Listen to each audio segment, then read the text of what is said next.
This is the Ram Power Wagon, and Ram will tell you it is the most off-road capable truck in the land. Why? Because it's got not one, not two, but three differentials. There's a center differential you can lock that appropriates power to the front and the rear, and there are two diffs on the front and on the rear that appropriate power left and right. So Ram put on a little demo to show us exactly how that works, and that is coming up next on the Fast Lane Truck.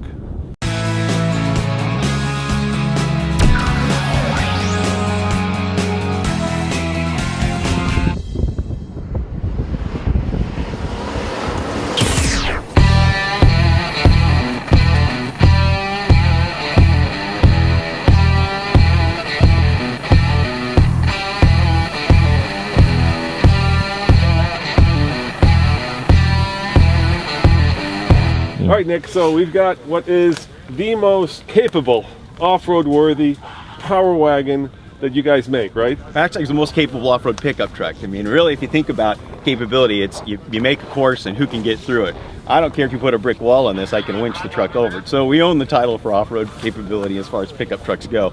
But what makes this truck different is a couple things. One is the 12,000 pound winch. The other thing that makes it very capable is lockers front and rear and no differentiation between the front and rear. So let's start with the transfer case. Transfer case in four-wheel drive has no differentiation. It does not split front to rear. It's not a torque dividing type system. It is direct drive all the time, front to rear, no matter what.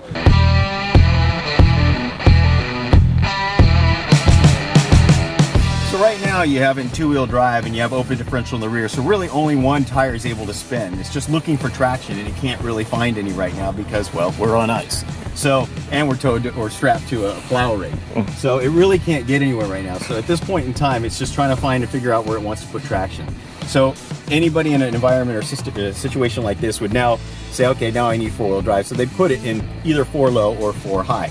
We're going to use 4 low because we want to demonstrate most of the torque to the wheels and be able to demonstrate the slipping. And then we can turn the lockers on as well. Okay, now I'm going to put it in 4 low.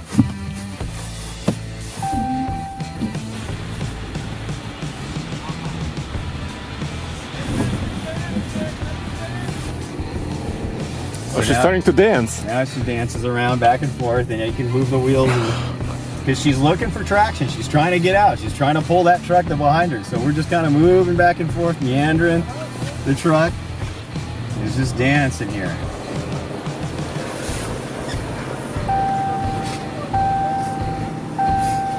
And it's talking to you in French. Yeah. This is great. So that's the idea, is the truck's really trying to find its way out and trying to find traction. It's searching with all the wheels right now.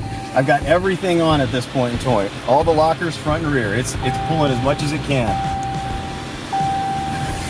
But as I said, you could basically pull just with your own body mass right now if you had traction and stop the truck from being able to go anywhere.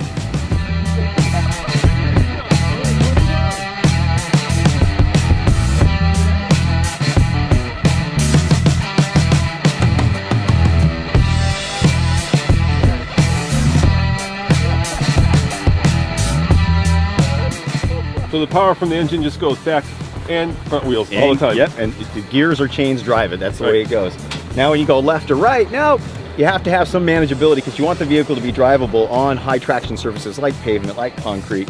So when that's the case, you want to have open differentials front and rear to make it more drivable. Otherwise it'll crab, right? Because the wheels won't. When you go around a corner, what happens is one of the wheels actually travels a less distance than the other wheel, right? So the inside wheel doesn't turn as much as the outside wheel, and if they're both locked, the vehicle's going to try to crab.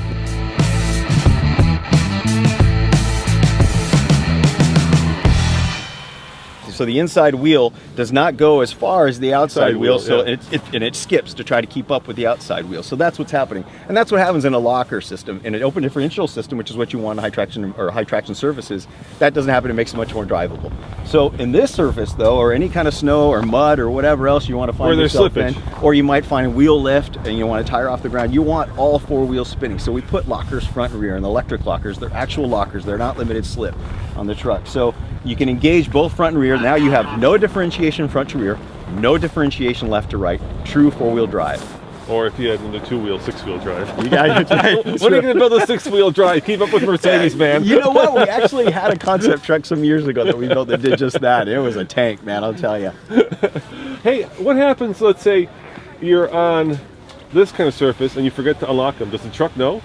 No, it's just direct drive. I realize it's much like what you'll see in a Jeep Rubicon system, where it's just a bigger, more robust system. So you'll know because it'll be like, holy cow, all of a sudden when you make a turn, this is weird. The lockers actually will not come on unless you're in 4 low. Yeah. So, and you're usually only going to need 4 low if you're in an environment where it requires you to be able to creep and crawl. So the crawl ratio on the truck's around 40 to 50 to 1. So that's really helpful for somebody who's got to get through an environment at a slow pace, but with a lot of torque. Was that fun? Absolutely, it is. It's a different experience because you're basically dancing and you're not used to it.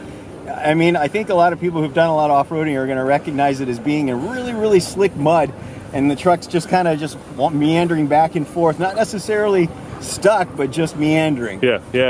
Well, it looked cool. Thanks for doing that for us. You're welcome.